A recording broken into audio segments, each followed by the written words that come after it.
Oporbeni zarez.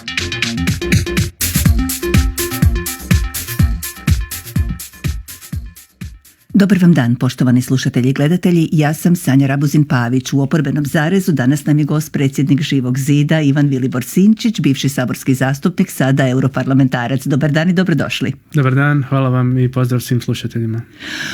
Hit tema ovih dana. Sabor će u srijedu raspravljati o vladinom prijedlogu za razrješenje glavnog državnog odvjetnika Dražena Jelenića. Kako će tu nastupiti Živi zid? Mi ćemo naravno postupiti tako da ćemo biti za smjenu gospodina Dražena Jelenića. Podsjetio bi samo, mi nismo bili niti za njegovo imenovanje. Zašto? Zato što je on nastavak one dosadašnje politike vođenja i upravljanja državnim odvjetništvom koja nije dobra, koja nije pokazala rezultate, koja se odlikuje, beskrajnim istragama, bilo je niz tu propusta od dizanja optužnica, kasnilo se recimo jedan dan u slučaju Mladinea, ako se ne varam, i tako neki slučajevi. Tako da definitivno državno odvjetništvo treba jedan temeljiti reustroj, a ljudi koji su do sad bili u tom sustavu to jednostavno nisu u stanju. Gospodin Jelenić dakle je smijenjen. Zašto? Znači znamo, on je ušao u 3. mjesecu 2018. godine u taj veliki orijent Hrvatske, to je masonska loža, formalno je to udruga, registrirano kao udruga.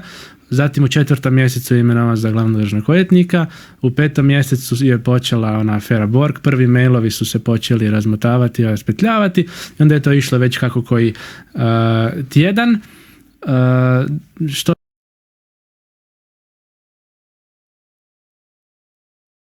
Što nam to sve govori? To nam sve govori da to nije slučajno, da se to sve isprepletalo, da je to sve sinkronizirano. Ja se čak usuđujem reći, jer mi radimo temeljita istraživanja oko Borga i Agrokora već godinama, da je gospodin Jelenić tamo doveden zapravo da ne postupa prema Borgu, odnosno da što je moguće više uspori, obustavi sve te procese. I nadam se da će novi državni odvjetnik imati drugačiji pristup, ali opet realan sam, znam da ovakva većina koju drže žetončići, koja je sklepana kako jest, ni ne želi ni ne treba drugačijeg državnog odvjetnika. Zašto se ovo dogodilo baš sada? Znači, zbog objave Nacionala, naravno to je povod. Mi znamo recimo gospodin Jelenić je mason gotovo već 2 godine, znači nakon što je izašao iz te udruge ušao u jednu drugu udrugu, međutim to nije bio problem. Nije problem bilo čak niti to što nije recimo dobro radio u nekim slučajevima, nije kontrolirao sustav, nego je problem što se otkrilo da je on član te udruge. Znači da se nije otkrilo, sve bi bilo u redu. Znači zaključak je taj, ne smijete se otkriti. Ako se otkrite, to je problem i zato morate biti smijenjeni. Ja sam siguran i da gospodin Plenković i Bošnjaković i brojni drugi da su znali da je on mason, da su brojni drugi pripadnici, što dakle od dužnosnika u institucijama, zastupnika, čak članova vlade u kojekakvim udrugama, i ne vjerujem da nisu znali, nego je to zato što se otkrilo, zato je sad to. Pa Povjerenstvo za sukob interesa smatra da se u buduće, odnosno već se i sada trebalo po zakonu navesti članstvo u udrugama. Je li to netko dužnosnika uopće radi? Apsolutno, ja bih samo podsjetio na naše istraživanje od prije 2 godine gdje smo upravo taj upit poslali, trebali netko ako je član masonske lože, što je formalna udruga, to upisati u imovinsku karticu. Odgovor Povjerenstva za odlučivanje sukoba interesa nama tada je bilo da, to se treba upisati u imovinsku karticu. Nisam primijetio da je netko naveo tako nešto, osim vidio sam kolegu Gorana Aleksića da je naveo da je član udruge Franak. Mi smo inače poslali niz dopisa Povjerenstvu za odlučivanje sukoba interesa sa podacima za različite dužnosnike da su članovi nekih udruga. Drago mi je da je gospodin Vujčić evo sam od sebe na temelju našeg medijskog istupa odlučio priznati da je recimo član Rotary kluba, još nekih udruga, pa neka to upiše. Trebao bi gospodin Bandić upisati svoje članstvo. Se zapravo i ne skrivaju članstvo u udruzi. No, ovog časa govorimo samo o udrugama. Da. Dakle, ako jest obaveza da se upiše članstvo u udrugama, onda izvolimo svi upisati članstvo u udrugama. Gospodin Jelenić će morati upisati da je član te svoje neke udruge. Mi zapravo ne znamo koja je ta druga nova udruga, koliko čujem nakon što je izašao iz velikog orijenta Hrvatske.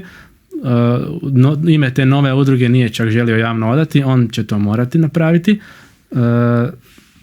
On dakle ima također, imam ovdje imovinsku karticu njegovu također, postoji rubrika za takve stvari. Unatoč njegovom tumačenju da neće, hoće po zakonu za odlučivanje, dakle za sprječavanje sukoba interesa, članak 3 stavak 2, on je to trebao napraviti i očekujem da će to napraviti i dalje i pratit ćemo da se to dogodi. Može li Jelenić kao mason ostati u državnom odvjetništvu? To je sad veliko pitanje. Znači on će sad biti po zakonu što? Zamjenik glavnog državnog odvjetnika, novog koji će već to biti. I sad koja je razlika između glavnog državnog odvjetnika i jednog od njegovih zamjenika? Tih zamjenika ima mnogo.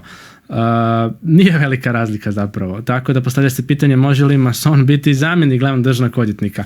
Po zakonu će sad ispasti da, jer ipak zamjenika ne imenuje Sabor, nego je on više stručni položaj. Državno odvjetničko vijeće. Državno odvjetničko vijeće, tako je. Tako da zakoni na ovog časa govore da će moći biti politički gledano, mislim da ne bi trebalo biti niti to, ali nikako ne može biti glavni državni odvjetnik jer to je osim stručne i politička funkcija, organizacijska, rukovodstvena i mislim da bi trebalo napraviti temeljite sigurnosne provjere svih drugih dužnosnika, evo recimo guvernera Narodne banke gospodina Borisa Vujčića, gospodina Đure Sesse, predsjednika Vrhovnog suda i tako dalje, brojnih drugih, da se utvrdi tko je gdje, tko je ušao s kakvim namjerama. Zašto je ovo samo po sebi opasno? Javili su se ljudi koji su pripadnici, ne znam, nekakve lože u nekom malom mjestu i sad su tamo se na kavi skupljaju, ne znam, pisci, poduzetnici i tako i onda oni razgovaraju. To je jedna stvar, ali kad ste vi u samom vrhu nečega, na mjestu gdje imate velik utjecaj na nešto, ovdje recimo na državnoj razini, to je nešto sasvim drugo. Znači, što je ovdje sporno? Sporno je to što se odluke moraju donositi u institucijama koje imamo, vlada, sabor, državno odvjetništvo, ne znam, vojska i tako dalje, a ne u paralelnim strukturama, ložama, lobijima, organizacijama i tako dalje. Najsličnije ovome sa masonstvom je bio upravo slučaj Borga, kad se u zgradi vlade danima na tajnim sastancima pod predsjedanjem premijera pisao zakon o izvanrednoj upravi, dakle Lex Agrokor, isti ti ljudi koji su pisali zakon kasnije su najviše profitirali od istog toga zakona. To je ta paralelna struktura moći. Mi upozoravamo na takve strukture kao Živi zid već dugo vremena, potvrdilo se to kod Borga, potvrdilo se to sad kod ove afere Mason i razotkrivat ćemo takve stvari i dalje gdje god možemo i pridonijeti njihovom rasvjetljivanju. To se ne smije dozvoliti. Ako imamo institucije, izvolimo donositi odluke o institucijama transparentno i to je politika koju mi zastupamo. DORH vas je prozvao za zlonamjernu konstrukciju jer ste objavili da je Jelenić vlasnik 6,74% Interkapitala povezanog s grupom Borg. Međutim, u pitanju je 6,74 udjela u Fondu hrvatskih branitelja kojim Interkapital upravlja. Jeste li se zaletjeli s tom objavom informacije? Pa mi smo htjeli svakako pokrenuti raspravu o tome što piše u njegovoj imovinskoj kartici. Radili se o udjelu u samom trgovačkom društvu ili udjelu u fondu, nije velika razlika. Zašto? Ja ću samo podsjetiti recimo da već preko 500 kuna darovi su sporni i mirišu na sukob interesa. Ali Fond hrvatskih branitelja je nešto što su mu dodijeljene dionice temeljem sudjelovanja u Domovinskom ratu. Dakle, bilo tko bi mogao biti u Fondu hrvatskih branitelja i imati udio u fondu kojim upravlja Interkapital, a ne biti uopće povezan s Interkapitalom. Gledajte, mnogi imaju udio u Fondu hrvatskih branitelja, međutim glavni državni odvjetnik je trebao naglasiti da on ima poslovnu vezu sa Interkapitalom. Ako znamo da su neki članovi Borg skupine, kao što je, koliko vidimo po medijima, gospodin Šavorić, drugi isto masoni u ložama, i ako je gospodin Jelenić u masonima u ložama, tu se vidi ta direktna povezanost i ja vjerujem da će se daljnjim istraživanjem razotkriti još mnoge tu stvari. Ja sumnjam da su gotovo svi ili svi članovi Borg skupine u nekakvim ložama. Tako da ovo je itekako bilo jedno pitanje koje je trebalo postaviti. Ta vrijednost toga možda nije velika. Negdje oko 3.000 kuna. Ako to je bilo tada. Naša procjena je sada 4 do 5.000 kuna, ali to je poslovna povezanost. Zamislite da se recimo radi o satu koji je dobio gospodin Jelenić od nekoga iz Interkapitala ili iz ministarstva. Ali ovo mu nije dao Interkapital. Je li vi znate kojem društvo upravlja vašim mirovinskim fondom, u kojem su vaši udjeli u mirovinskom fondu? Pa znam, ali naravno, ali ovo je skroz druga situacija. Slučaj Borg je bio ogroman koruptivan slučaj. Slučaj možda najveći od osnutka zemlje i bilo kakva povezanost. I najmanji poslovni interes, javnost je to trebala znati, nije se smjelo na taj način dovesti u poziciju glavni državni odvjetnik, da je povezan niti na taj niti na bilo koji drugi način sa tim društvom i sa tim ljudima, i smatram da to treba dodatno dalje istraživati. I mislim da smo u pravu, apsolutno tu. Ovdje je vrlo zanimljiv podatak da ste informacije o imovini glavnog državnog odvjetnika, one su navedene u njegovoj imovinskoj kartici, međutim ta imovinska kartica nije dostupna javnosti. Ta imovinska kartica je dostupna javnosti na zahtjev. Znači imate imovinske kartice koje su na Povjerenstvu za odlučivanje o sukobu interesa, svima su javno vidljive, imate imovinske kartice recimo državnih odvjetnika koje su na Državnom sudbenom vijeću, njih možete dobiti temeljem zakona o pravu na pristup informacijama. Mi smo ih dobili i moram stvarno reći, pohvaliti osobe koje su nam je dostavile unutar par sati, sjajno je odrađen taj tehnički dio posla, brzina dostave. Još neke druge kartice smo dobili i zatražili, tako da itekako to je nešto što treba biti javno i što mora biti javno. A zašto javnost još uvijek nema uvid u te kartice, iako je to predviđeno zakonom? Nema zato što nema političke volje da se to dogodi. Mi smatramo da bi svi suci, svi državni odvjetnici, svi zamjenici državnih odvjetnika trebali javno objaviti svoje imovinske kartice, odnosno sustav im to mora omogućiti. Ne ovako mi moramo poslati zahtjev pa čekati, nego automatizmom bez tog zahtjeva da to mora biti vidljivo. To je transparentnost, tu se i najmanje sumnje na bilo kakav sukob interesa otklanjaju, jer čim postoji ta prepreka pošaljite zahtjev, mnogi naši građani nisu informatički pismeni, nisu u stanju poslati mail, nego bi onda morali slati preko pošte, tu su troškovi, to je jednostavno komplicirano. Ne, treba maksimalno to pojednostaviti. I da se vratim na slučaj prije, dakle već preko 500 kuna darovi su sporni, predstavljaju sumnju na sukob interesa, zakonom je to zabranjeno, kako onda ne bi bili ovakvi neki veći iznosi koji još aludiraju na razne dublje povezanosti. Imovinske kartice političara, dakle saborskih zastupnika, ministara su javno dostupne. Dakle, njih svaki građanin može vidjeti na stranici Povjerenstva za sukob interesa. Zašto ih političari ne znaju ispuniti kako treba? Je li to zaista tako složeno? Je li vama bio problem dok ste bili saborski zastupnik ispuniti imovinsku karticu? Pa moram reći, Povjerenstvo za odlučivanje o sukobu interesa je jedna mlada institucija i vjerojatno nije još ispolirala sve svoje procedure. Da, zna se dogoditi da neke upute nisu jasne, međutim to je manji broj slučajeva. Veći broj slučajeva je taj da jednostavno pojedinci žele zatajiti otkuda im imovina, kakva je ta imovina, gdje je ta imovina. To su u pravilu, vidimo, nekretnine velikih vrijednosti koje i vuku iza sebe velike moralne hipoteke, jednostavno su željeli to zatajiti od javnosti. Nažalost, čak 5 ministara je imalo problema, to je velika sramota za Hrvatsku prema van. Dakle, problema sa porijeklom svoje imovine, od ministrice Žalac, Tolušića, Marića. To su sve bivši ministri. Sve bivši ministri, tako je. Pa sada do gospodina Kujundžića. Međutim, ono što je problem što mi stalno naglašavamo, ako imate 10 stanova i ne upišete 3 stana u imovinsku karticu i netko to otkrije, imate ogroman problem. Možda ste vi stekli 10 stanova legalno, ali ako ih ne upišete, zbog toga recimo padate. I to ja mislim da je dobar mehanizam. Međutim, ako upišete svih 10, a stekli ste pola njih ilegalno, niko vas ne pita od kuda ti stanovi. Odnosno, samo jedna institucija to radi, to je Porezna uprava. Njezin jedan dio koji se zove SSFI, odnosno Samostalni sektor za financijske istrage. I kad pitate njih o tome, oni kažu da, mi to radimo, ali to nam nije glavni posao, to više onako usput radimo. To je dojam koji dobijete iz odgovora. I kako gledate broj predmeta, taj broj predmeta isto nije sjajan. Tu je nekoliko desetaka predmeta na godinu. Vrijednosti tih predmeta su isto relativno male. Dakle, u ovoj zemlji nitko ozbiljno ne provjerava kako je netko stekao imovinu. Znači, netko može imati 10 kuća, 15 stanova, jahte. Pravi mehanizam da se to utvrdi, da ne kažem uzme, gotovo ne postoji. Odnosno, tako je rijedak da je to nešto nevjerojatno. Živi zid smatra da je rješenje ispitivanje porijekla imovine. Kako bi se to provodilo? Apsolutno.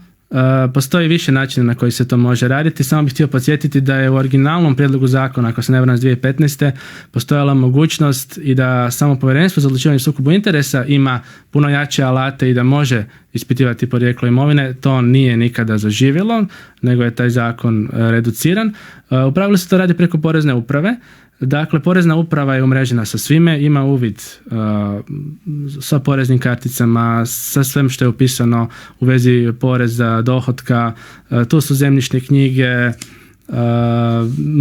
znači izvodi iz matične, sve oni imaju na pladnju, vrlo dobar sustav imaju, međutim treba ustrojiti ljude, treba ustrojiti sustav na način da se to provjerava. Mi smo napisali zakon i to je prvi zakon od 90-ih godina, odnosno od onog koji je ukinut 90. godine još iz bivše države, koji se bavi jednim sistematskim provjerom porijekla imovine, ali prije svega za dužnosnike, znači političare, za direktore trgovačkih društava u vlasništvu države, što središnje, što lokalne, dakle govorim recimo i o komunalnim poduzećima, zatim na državne odvjetnike, zamjenike državnih odvjetnika i na suce. To je nekoliko tisuća ljudi, ali među tih nekoliko tisuća ljudi je dakle najveći dio korupcije, tu je generator korupcije i to trebamo momentalno raščistiti. Taj zakon je provediv, znači Porezna uprava ima kapacitete da napravi tih nekoliko tisuća provjera. Ja vjerujem da bismo tu svašta našli i ono što je još zanimljivo,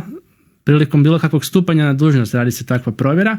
Znači ne samo da mi provjeravamo tko je do sad nešto stekao, da radimo prema prošlosti, nego djelujemo prema budućnosti preventivno. Neće nitko ni usuditi se biti zastupnik, ministar ili nešto ako zna da mu je porijeklo imovine nejasno. I tako da i takvim jednim zakonom i pristupom kakve imaju ozbiljne zemlje, naprednije zemlje, mi zapravo kršimo i rušimo ovaj korumpirani establishment koji je do sada vladao i otvaramo perspektive jednom novom poretku na političkoj, a samim time i na društvenoj sceni. Živi zid je sada ponovo dobio klub zastupnika, osnovali ste ga sa zastupnikom stranke Promijenimo Hrvatsku Ivanom Lovrinovićem. Jeste li se oporavili nakon raskola u Živom zidu, odlaska dijela članova? Upravo tako, mi smo ponovno osnovali klub zastupnika Živog zida i Promijenimo Hrvatsku u Hrvatskom saboru. Gospodin Lovrinović je naš stari koalicijski partner. Mi smo konstantno dakle u razvoju, u dakle preslagivanju, pogotovo sad pred parlamentarne izbore. Jako puno posla je pred nama, jako puno organizacijskog posla, programskog posla i to će definitivno trajati još neko vrijeme. One glavne stvari rekonstruiranja, naravno one su gotove još prije nekoliko mjeseci. Ispitivanja javnog mijenja daju vam nešto više od 1%. Nešto manje od 1% ima stranka vašeg bivšeg člana, stranka Ivana Pernara, nazvana po njegovom imenu, a sad se javio i vaš bivši zastupnik Branimir Bunjac, on pak osniva treću opciju. Kakva je budućnost antisistemskih opcija? Hoćete li vi uspjeti sada podijeliti biračko tijelo? Mislav Kolakušić, pitanje je hoće li uopće izaći na izbore? Ogroman je potencijal među našim građanima, među biračkim tijelom za antisistemske opcije. Dakle, građani stvarno žele promjene i ne žele više glasati za stranke koje su već bile na vlasti, koje su pokazale što mogu, koje su pokazali što zastupaju. Žele glasati za nove ljude. Sad je samo stvar to sve složiti, organizirati i već sve ono što dolazi u jednom političkom životu kroz pripreme za parlamentarne izbore. Pokazalo se da evo ovog časa jedno 300 do 500 tisuća građana barem ne želi glasati za HDZ i SDP, nego želi glasati za nove opcije i jednostavno moja isto zadaća kao predsjednika stranke da složim svoju stranku, odnosno platformu do parlamentarnih izbora i da zadobijemo ponovno povjerenje građana. Što se tiče našeg rejtinga, nisam nikada se puno opterećivao anketama, bili smo mi na 15% i na 1% i više puta smo i padali i rasli, samo treba raditi, treba biti na svom putu i rezultati uvijek dođu. Je li moguća suradnja s vašim bivšim članovima, osnuju li nove političke opcije? Pa gledajte, bojim se da to nije moguće zato što ne možete raditi s ljudima koji nisu u stanju držati se osnovnog dogovora. Dakle, dogovor za parlamentarne izbore je bio da će kolega Tihomir Lukanić kao, ajmo reći, prvi sljedeći koji nema poziciju i govornicu biti taj koji će biti europarlamentarni zastupnik. Nakon izbora oni su odlučili ne poštovati taj dogovor. Ja kao predsjednik stranke nisam mogao to dozvoliti. Sazvao sam konferenciju na Zrinjevcu, priopćio sam cijeloj javnosti da je došlo do pokušaja prevare birača, da je došlo do pokušaja ucjenjivanja mene kao predsjednika, varanja kolega, to bi ja nazvao sve političkom korupcijom, da to tako ne može. I dakle to je bio razvoj događaja poslije uslijedio koji je uslijedio. Svi znamo, postoje princip, ja sam zbog principa u politici, dakle nije niko morao kopati što se kod nas dešava, ja sam kao odgovoran predsjednik javnosti cijeli rekao što se događa, da je to nedopustivo i smatram da sam dobro postupio bez obzira na sve posljedice, jer netko ko nije u stanju držati se dogovora, koji želi prevariti i građane i birače, jednostavno to je nedopustivo meni i neću nikada biti neko ko će to tolerirati. Jedino rješenje u toj situaciji zapravo je bio vaš odlazak u Europski parlament, jer je taj mandat bio osvojen, vi ste ga osvojili kao prvi na listi. Koliko ste zadovoljni radom u Europskom parlamentu? U Europskom parlamentu moram reći ono što mi daje nadu je što je 60% svih zastupnika su novi zastupnici, znači nisu nikad bili tamo i iz komunikacije s njima oni osjećaju odgovornost i priliku, dakle, pošto su eto dobili su tu priliku da naprave nešto za svoje građane, birače, za svoju izbornu jedinicu i moram reći da isto se stvarno trude, sve ih zanima, razmjenjuju ideje i to je jedan potencijal gdje vidim šansu ne samo za Hrvatsku nego i za brojne druge zemlje u Europi koje imaju svojih određenih problema. Europska politička scena se preslaguje, dakle ove neke starije stranke, pogotovo iz demokršćana ili socijalista, u pravilu gube potporu, nove stranke se javljaju, nešto na desnici, nešto među zelenima, antisistemski, anti-establishment. I to sve ukazuje na to da problemi Europe koji jesu da i stranke stare nisu uspjeli riješiti, da odnose među narodima, među državama nisu uspjeli riješiti. Moram reći, ja kao i euroskeptik, apsolutno argumentirani euroskeptik od uvijek, na neki način sam doživio svojevrsno priznanje sada izlaskom Ujedinjenog Kraljevstva iz Europske unije. To se nije desilo slučajno, to se dogodilo zato što europski establishment nije htio rješavati europske probleme. Kako surađujete sa europarlamentarcima iz Hrvatske? Pa sa hrvatskim kolegama nema neke velike suradnje, nažalost pripadnici HDZ-a, SDP-a, odnosno IDS-a zakopali su se u neke svoje rovove. Imamo određenu komunikaciju recimo sa Ružom Tomašić i gospodinom Kolakušićem, prije svega s njime pošto vi ste ga i podržali njegovu kandidaturu. Podržali smo ga, ideološki smo bliski, na kraju krajeva sjedi odmah do mene. Mislim da tu postoji ogroman prostor za suradnju, prije svega na području borbe protiv korupcije, organizacije pravosuđa i drugih područja. Je li se on predomislio oko sudjelovanja na izborima u Hrvatskoj parlamentarnim? Pa koliko sam dakle se mogao čuti s njime zadnji puta danas, još uvijek je na svojem stajalištu i vjerojatno će ostati pri tome. Mislim da je to stvarno šteta, stvarno jako puno može napraviti za hrvatsku političku scenu i za ubrzanje promjena koje toliko su potrebne Hrvatskoj. Još nekoliko vrlo aktualnih pitanja. Raste li u hrvatskom društvu netolerancija? Naime, na karnevalu u Imotskom spaljene su lutke gej para i udomljenog djeteta. Što kažete na to? Pa mislim da je to neprimjereno, nepotrebno i da je to za svaku osudu. Dobro je reći ovih dana u javnosti, ovih sati u javnosti, da kad se spaljuje netko na karnevalu, u pravilu se spaljuju moćnici, neko koga treba spustiti na zemlju, a ne pripadnici manjina. Istraživanja javnog mnijenja pokazuje da 2/3 Hrvata je protiv toga da gej parovi mogu biti udomitelji. Što o tome misle članovi Živoga zida? Jeste li o tome razgovarali u stranci? Pa moram reći, bio je svojedobno i prijedlog zakona, ako se ne varam, strane HNS-a da se omogući udomljavanje. Mi kao stranka koja nije ideološki opredjeljena u smislu lijevo ili desno, nemamo uopće stav o tome stranački, nemamo jedinstveni stav, niti ga trebamo imati, već svaki član može imati dakle svoj stav.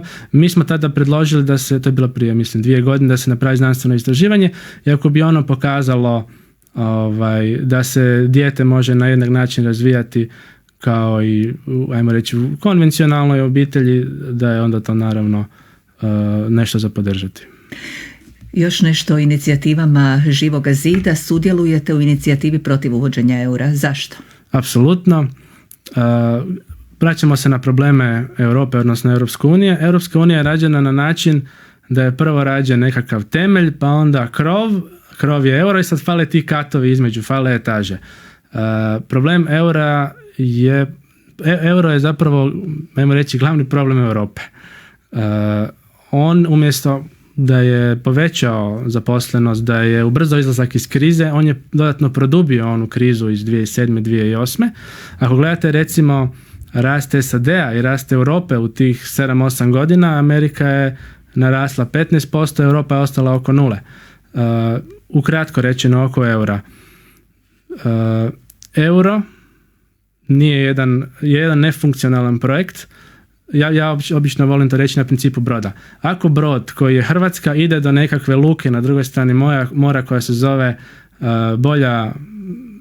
bolja ekonomska budućnost, gospodarski razvoj, onda ako uvedemo euro, mi na tom našem brodu trgamo kormilo, trgamo jarbole i prepušteni smo zapravo valovima i olujama. Dakle, uvođenjem eura što? Mi gubimo politiku kamatnih stopa, koje prije svega eskontnom stopom regulira Narodna banka, i gubimo politiku tečaja i gubimo fiskalne alate. To su sve alati kojima zemlja kad je u krizi izlazi iz krize. Ako mi te alate nemamo, kad dođe kriza, mi smo jednostavno prepušteni na milost i nemilost drugih faktora na tržištu. Recimo Grčka, koja nije imala tih alata, je 25% gospodarstva izgubilo za vrijeme krize. Mi smo imali te alate u vrijeme krize, ali ih nismo koristili. Znamo da smo fiksirali tečaj za euro, dakle tečaj nismo koristili.